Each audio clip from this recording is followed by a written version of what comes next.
like, comment, subscribe. Ring the bell. Anyways, hey guys, how you guys doing? I'm David H. I'm your host. Getting too comfortable saying that.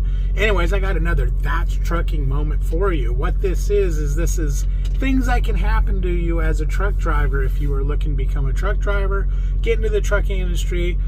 Follow my channel, hit that like button, ring the bell so you get notifications of new videos.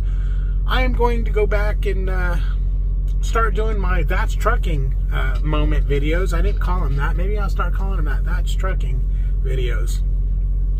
Back in my early career at Prime, I used to do a lot of videos about my everyday life. Well, here we go.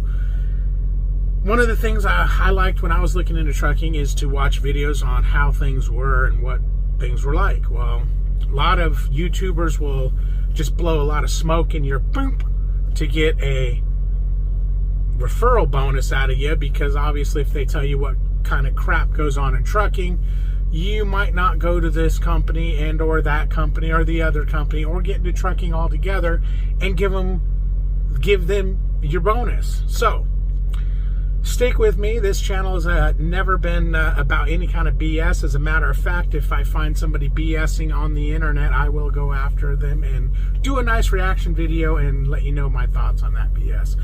So if you know anyone BSing on YouTube, especially in the trucking industry, go ahead and put them down in the comments and I'll...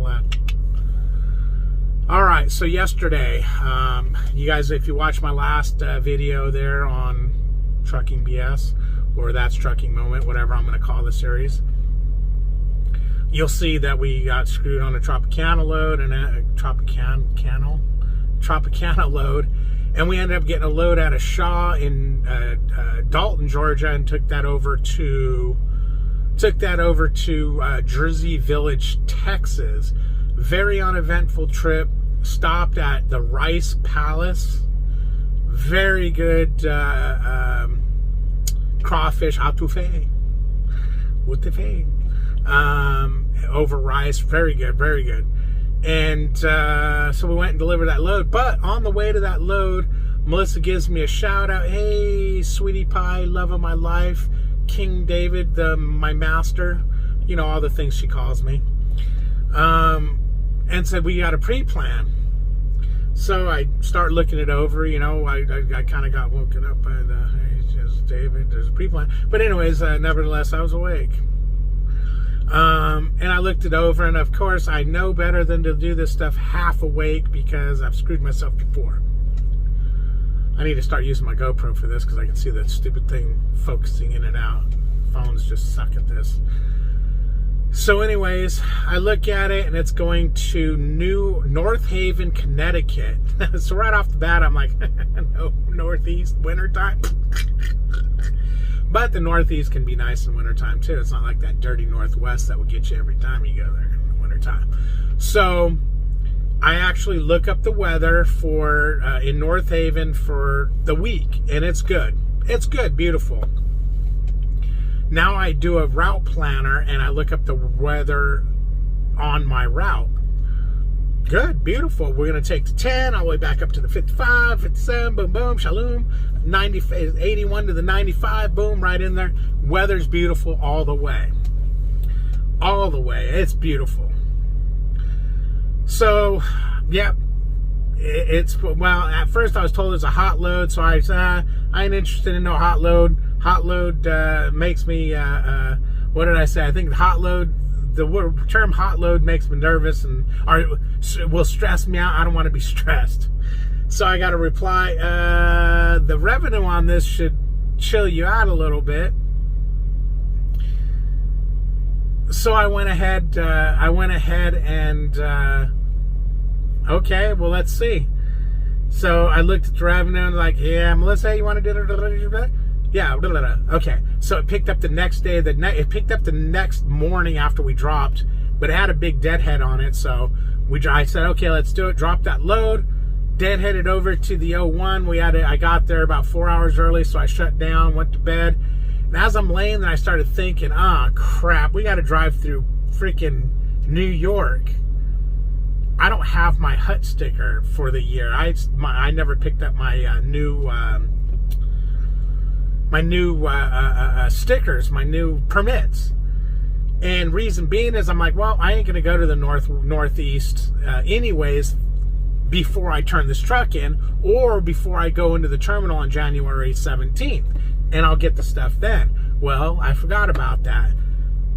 So I called permits, and they're like, yeah, you better get your permit. I'm like, hey, can you guys send it to Pittston? Yeah, because Pittston, everything's good. Oh, wait, no, it's the weekend. We can't. You got to get it from Springfield, where it's sitting where you said you were going to pick it up from. So I look at the route planner going into Springfield, and from Springfield to North Haven, Connecticut. If we can get out of the O2, because there's a 2-stop pickup, by 4 o'clock, we'll be able to get there fairly okay weather. After that, we're going to have 40-mile-an-hour winds coming out of the south, 45 in Indiana, snow, blah, blah, okay? So we're doing good. We're at our O2 by 10:30, maybe 11 o'clock. They take a while to load because the product wasn't in. They only put 4 pallets instead of 8 because we didn't have the room. So we get that. They put it on the back end of the truck, watermelon. And, of course, we're heavy on the tandems. So because we were picking up not our full load, the dispatch or the live depart ladies, oh, you got to wait and I got to find out. Don't go anywhere. I got to find out on that, and I got to find out on your temperature because our first pickup said 45 degrees, second one says 55. So we're waiting. About an hour goes by, and I realize it. I'm like, hey, so I called dispatch, what the hell's going on? And he looks and he goes, well, I don't know anything about this because she closed your ticket out. You've been departed. So he goes, hey, is everything on the bills in the truck? Yes. Okay, you're good there. I don't care if they didn't load everything.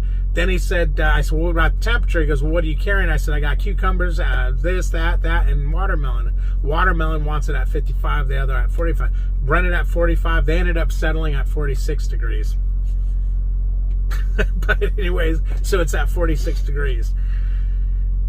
But now with the overweight, going back in, it reworked and everything, we're not rolling out of there till about 6:30. So now we got crap weather, wind coming into Springfield. We're going to have some snow, it says, although I don't know how bad it's going to be. And then going up over the Pennsylvania Pass in Pennsylvania, going to Connecticut, looks like it's going to have a good amount of snow. So as you can see, things change. Now I can, from Missouri, I can drop back down and shoot over and go over and take the 95 up and all that nonsense. That would add a bunch of miles to the trip. I don't know if it'd be doable time-wise. I'd have to look at it. But already going to Springfield already added 140 miles to my trip. But I had no choice. Because technically, we weren't supposed to go this way. We were supposed to stay down south, out to the east, and straight up. So this completely screwed this trip over. And as you've seen, I did a little pre-planning there. And my weather was going to be good. The trip was going to be good. Everything was going to be good. And it turned to crap by having to deviate from the plan a little bit. Even though we left late, the southern-eastern route would have been a lot better than this route. As a matter of fact, it's only calling for cold temperatures, a little bit of wind. This here, we got weather alerts for freezing drizzle, snow, wind. I mean, everything's in the red. It's not good. It's not good. Anyways, once again, thanks for watching. Again, I'd appreciate it if you can ring that bell. Share these videos out, guys. If you're on got any friends interested in this kind of video, reaction videos, whatever, go ahead and share it to them. I'd appreciate that. But mostly, if you can subscribe to this channel, it doesn't cost you anything. As a matter of fact, I'll give you an attaboy or an attagirl if you do subscribe.